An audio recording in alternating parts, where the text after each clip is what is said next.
عزیز بھائی، جس طرح ہم اپنے بچوں کو دیکھیں، بہت سارے ماں باپ کے پاس گنجائش نہیں ہوتی، لیکن اس نیت سے کہ بچوں کے دل ٹوٹ جائیں گے، عید پہ کیسے گزارا کریں گے، مشکل سے بھی کپڑے خرید کے دیتے۔ اس طرح ہم اپنے بچوں کو بھوک سے، پیاس سے، مایوسی سے بچاتے ہیں۔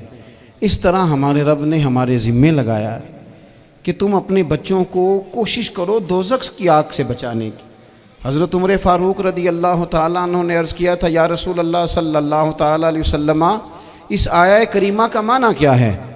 تو محبوب کریم علیہ السلام نے فرمایا، عمر، جن چیزوں کا اللہ تمہیں حکم دیتا ہے تم اپنے گھر والوں کو ان چیزوں کا حکم دو، جن چیزوں سے رب رسول تمہیں منع کرتے ہیں اپنے گھر والوں کو ان سے روکو، اپنے گھر کے اندر نفاذ دین کرنے کی کوشش کرو۔ میرے بھائی، بہت زیادہ آزمائش ہے ہمارے گھروں میں، بے چینیاں ہیں، اضطراب ہے، بچوں میں سختی ہے، بہن بھائی ایک دوسرے کے ساتھ لڑتے ہیں، مزاجوں میں تلخی آ گئی۔ کیوں بھلا؟ اس لیے کہ ماں باپ کو جو بہترین کردار اور جو حسین طریقہ گھر میں اپنانا چاہیے تھا، بچے تقریر باہر سے سنتے ہیں لیکن وہ فالو اپنے ماں باپ کو کرتے ہیں۔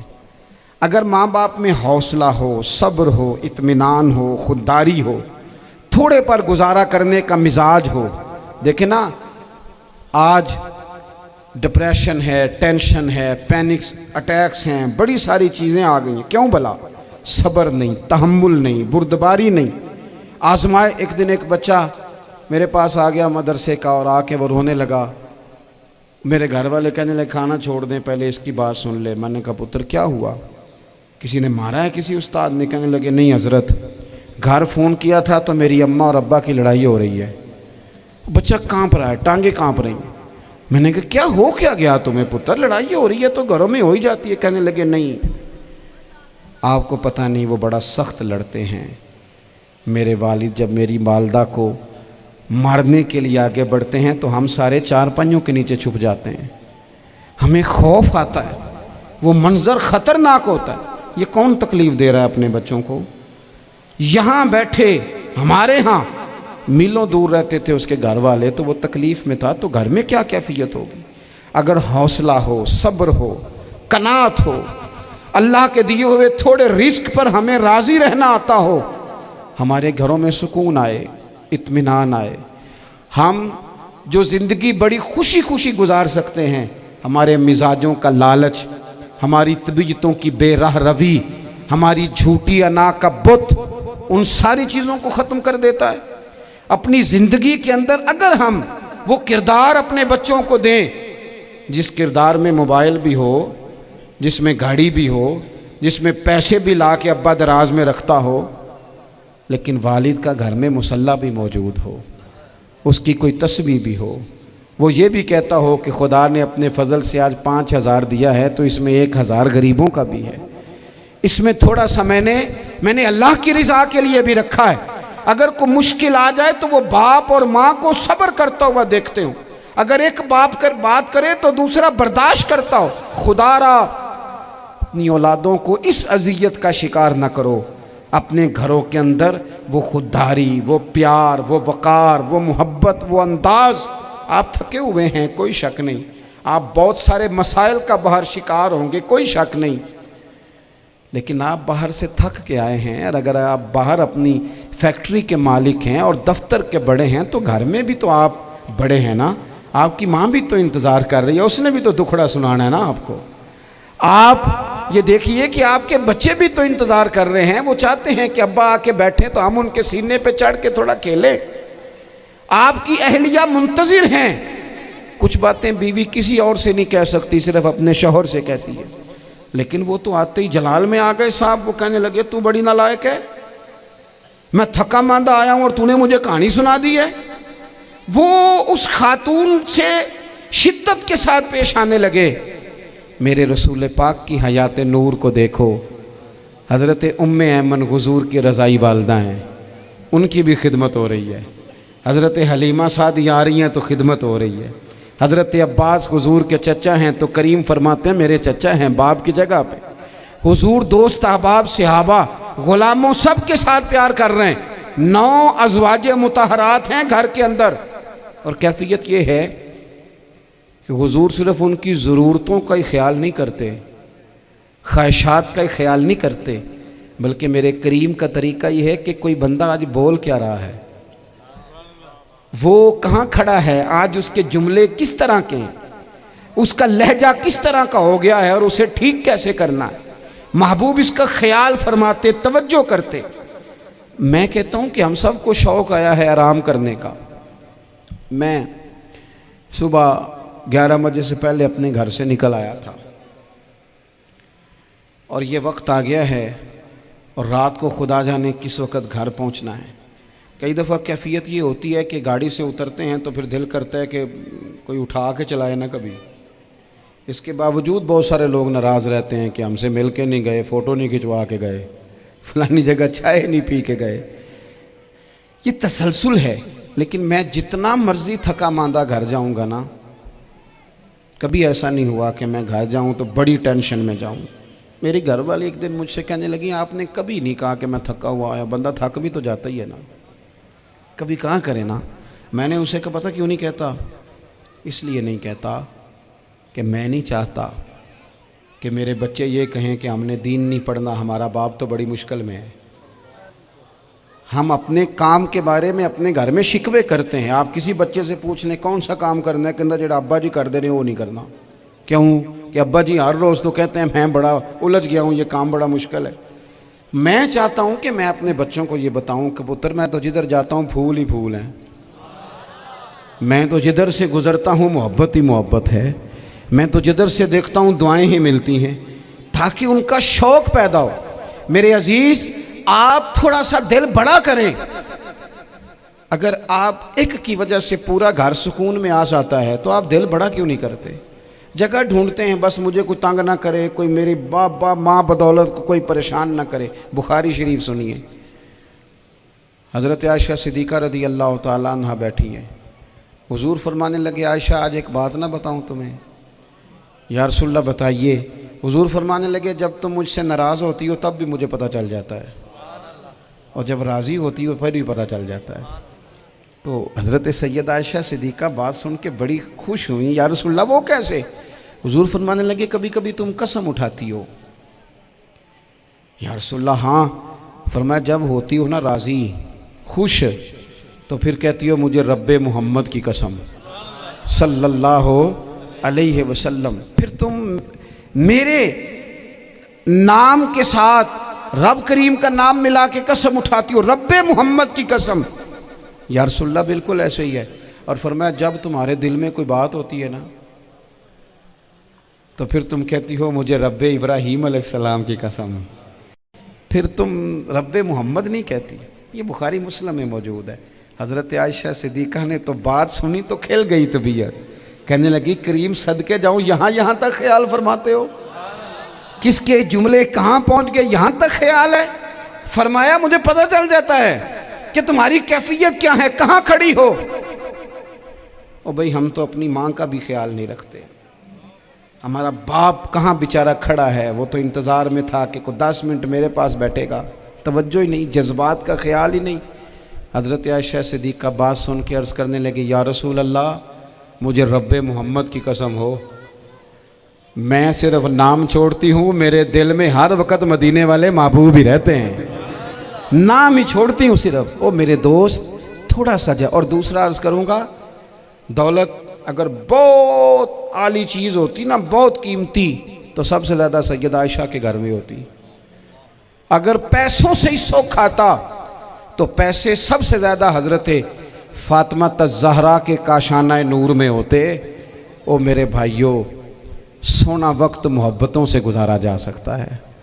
او بھائی، میں نے تو اپنے گھر میں یہ دیکھا کہ میرے والد صاحب گرمی آتی تو فرماتے او لو بھائی تانوں پرواہ نہیں، میں تواڈے پڑھولے چ دانے پا دیتے نے تے تواڈی ماں نے مرتبان چ اچار پا دیتا ہے، لو اب تمہیں کہیں جانے کی ضرورت نہیں پڑے گی۔ اس پہ بھی وقت بڑا اچھا گزرتا تھا، اس پہ بھی ٹائم بڑا اچھا۔ 6 کھانے کھا کے بچے نخرے کر رہے ہیں۔ میں نے اپنے والد صاحب سے ایک دن کہا، میں کہ ابا جی تانوں پسند کی ہے؟ فرمان لگے پتر جے تو لگی ہوئے بھوک پھر تے ہر شے، اور اگر بھوک نہ ہو تو پھر نخرے ہی نخرے ہیں، پھر کیا پسند ہونا ہے؟ طبیعت نہیں۔ اپنے گھروں میں اپنے دوستوں میں اطمینان پیدا کریں، اضطراب سے باہر آئیں۔ اور ایک بات اور عرض کرنی ہے، یاد رکھنا تقریر باہر چلتی ہے، گھر میں نہیں چلتی، گھر میں عمل چلتا ہے۔ گھر جا کے آپ لیکچر دینا نماز پڑھا کرو، نماز پڑھا کرو، نماز پڑھا کرو، نماز پڑھا کرو، تو کوئی نہیں پڑھتے گھر والے۔ آپ گھر میں نماز خود شروع کر دیں۔ نبی پاک صلی اللہ علیہ وسلم نے فرمایا گھروں کو قبرستان نہ بناؤ، کچھ نفلی نمازیں گھر میں بھی پڑھا کرو۔ اللہ کے پیارے رسول صلی اللہ علیہ وسلم کا گھر مسجد نبوی کے بالکل ساتھ ہے، دروازہ حضور کے گھر کا مسجد میں کھلتا تھا، لیکن نبی کریم صلی اللہ علیہ وسلم کیا کرتے تھے؟ حضرت عائشہ صدیقہ فرماتی ہیں تہجد کی نماز گھر میں پڑھا کرتے تھے۔ گھر میں حضور تہجد کی نماز پڑھتے، اگرچہ گھر میں دشواری تھی، کچھ عبادات، کچھ نمازیں گھر کے اندر بھی انسان پڑھے، توجہ کرے۔ ویسے تو ہم ایک اذان سن چکے ہیں، لیکن یہ کوئی زیادہ ہی قریب ہے، اسے بھی سن ہی لیا جائے۔ اچھا جی سن لیں جی، اذان سن لیں۔ ویسے ایک ہی اذان سننا ضروری ہوتا ہے جب زیادہ ہو رہی ہوں، میں بھی بس بات سمیٹنے ہی لگا تھا، اذان کو مکمل ہو لینے دیں۔ ایک آخری گزارش آپ حضرات سے کرنی ہے، اتنا بڑا مجمع ہے، اتنے سارے لوگ تشریف لائے ہیں، ایک گزارش آپ حضرات کی خدمت میں رکھ کے بس میں نے بات کو سمیٹنا ہے۔ دو باتیں میں نے آپ کی خدمت میں عرض کی ہیں، ایک تو دینی علم کا ذوق پیدا کریں، اور دوسرا اپنے گھروں میں تھوڑا ٹھہراؤ لائیں، تھوڑا سا اپنے، یہ بچوں کے دستار فضیلت کا اجتماع تھا اس لیے میں نے یہ بات عرض کی، اپنے گھروں میں تھوڑا حوصلہ قناعت لائیں۔ حضرت عائشہ صدیقہ رضی اللہ تعالیٰ عنہ فرماتی ہیں ایسا نہیں تھا کہ ہمارے گھر کے اندر مال نہیں آتا تھا، اللہ کے فضل سے بڑا کچھ آتا تھا، لیکن فرماتی ہیں ہم اثار کر دیا کرتے تھے۔ حضور کا مزاج اثار کر دینے کا ہے۔ یاد رکھنا شمع سے اگر کئی شمعیں جل جائیں تو اس کی روشنی میں کبھی کمی نہیں آتی، ہزاروں دیے بھی جل جائیں تو یہ دیے ماند نہیں پڑتے۔ مہنگائی بڑی زور کی ہو گئی، غریب آدمی کی آزمائش بڑھ گئی، ہمیشہ مہنگائی سے غریب لوگ متاثر ہوتے ہیں۔ امیروں کی تو چیزیں مہنگی ہو جاتی ہیں، وہ تو سنگل انہوں نے جمع کی ہوتی ہیں، مہنگی ہوتی ہیں تو ڈبل میں بیچتے ہیں، غریب پستا ہے۔ لیکن دکھ کی بات یہ ہے کہ ہم ایک دوسرے کا ساتھ نہیں دیتے، مقروض ذہنی اذیت کا شکار ہے۔ 3 دن ہے نا عید کے، تو ایک جوڑے سے بھی گزارے جا سکتے ہیں، ایک سے بھی۔ اکثر لوگ تو ویسے ہی عید کی نماز پڑھ کے سو جاتے ہیں، اور جو بیدار بھی ہیں وہ بھی کپڑے بدل کر کے جانور کے ذبح میں مشغول ہیں۔ ہم نے اس عید پہ کوشش کرنی ہے کہ ہماری گلی میں، ہمارے محلے میں، ہمارے دائیں بائیں تھوڑا سفر کریں، بچوں کو دیکھیں، سرکاری سکول سے نکلتے بچوں کو دیکھیں، مساجد مدارس سے نکلتے بچوں کو دیکھیں۔ ہم نہ ایک ایک دو دو کا ساتھ دیں۔ یہ جتنی سیاسی جماعتیں کام کر رہی ہیں، جن کی حکومت تھی، جن کی ہے، پتہ نہیں کل کس کی آئے گی، میں تو ذاتی طور پر ان سے پورا مایوس ہوں۔ مجھے تو نہیں لگتا کہ جتنے لوگ آج تک حکومت کر چکے ہیں، بار بار آتے ہیں یا پچھلی حکومت گئی ہے، ان کے پاس کوئی پلان ہی نہیں ہے۔ یہ تو بیچارے ایک دوسرے کی ٹانگیں کھینچنے کے علاوہ نہ کچھ کر سکے ہیں، نہ امید ہے کچھ کریں گے۔ لیکن غریب کی تکلیف بڑھ گئی ہے۔ میرے پاس 20 لوگ آتے ہیں، آتے تو وہ دعا کا کہنے ہیں، آتے تو صرف یہ بتانے ہیں کہ اس مشکل میں ہوں دعا کرنا، لیکن دوستوں لوگوں کی باتیں سن کے بڑی تکلیف ہوتی ہے۔ ہم کیا کسی کی مدد کر سکتے ہیں؟ ہمارے لیے تو مدارس چلانے مشکل ہیں، لیکن لوگ اذیت کا شکار ہیں، ذہنی کرب کے نیچے لوگ آ گئے، اتنی بڑی اذیتیں کھڑی کر دی گئی ہیں۔ تھوڑا تھوڑا دیکھو، 2 کا کھانا 3 بھی تو کھا ہی سکتے ہیں نا، 3 کا کھانا 4 بھی تو کھا ہی سکتے ہیں نا۔ میرے محبوب نے ہمیں یہ نہیں کہا تھا زیادہ گوشت پکانا، بلکہ رسول پاک نے تو رنگ ہی بڑا سادہ دیا ہے۔ کریم نے فرمایا عائشہ شوربہ ذرا زیادہ کر لو، پڑوسیوں کو بھی سالن دے دیں گے، تھوڑا شوربہ زیادہ کر لو، اسی کو بڑھا لو، تھوڑا شوربہ بڑھا لیں، تھوڑا تھوڑا ایک دوسرے کی مدد کریں، دست شفقت رکھیں۔ گلیوں میں سنسان لوگ، اب تو لوگ ایک دوسرے سے دکھ بھی نہیں کہتے، وہ کہتے ہیں دینا کسی نے ہے کچھ نہیں، اور تماشا الگ سے بن جائے گا۔ دوستو ہم نے خود ایک دوسرے کا ہاتھ بٹانا ہے۔ جو لوگ صاحب ثروت ہیں، دیکھو ایک ہی باپ کی اولاد ہوتی ہے، ایک کو اللہ بڑا نواز دیتا ہے، 2-3 کمزور رہ جاتے ہیں، اس کو چاہیے وہ دوسروں پہ دست شفقت رکھے۔ ایک گلی میں سارے لوگ ایک ہی قبیلے کے، ایک ہی علاقے کے، ایک آگے نکل گیا ہے، اسے چاہیے وہ دوسروں کا خیال کرے۔ عزیز بھائیوں، ہم نے اس کمر توڑ مہنگائی کے دور میں نے جمعے میں امیر لوگوں سے کہا تھا کہ قربانیاں کرنی تو ہے ہی، تو تم تو سارا سال گوشت کھاتے ہو۔ کیا آپ کو بتاؤں کہ ہم اس وطن میں رہتے ہیں جہاں فریج اور فریزر بڑی عید سے پہلے زیادہ بکتے ہیں۔ فریج نہیں لے آؤ، بڑی لے آؤ، چونکہ گوشت سیو کرنا ہے، سارا سال بھی تو ملتا ہے نا امیروں۔ میں نے تو کہا تھا اس گاؤں میں لے جاؤ جہاں قربانی کوئی نہیں کر رہا، ذبح ہی وہاں جا کے کر لو، تھوڑی سی گنجائش بنائیں اپنے دلوں میں۔ یہ ضروری نہیں کہ سامنے والا آپ کا شکریہ بھی ادا کرے۔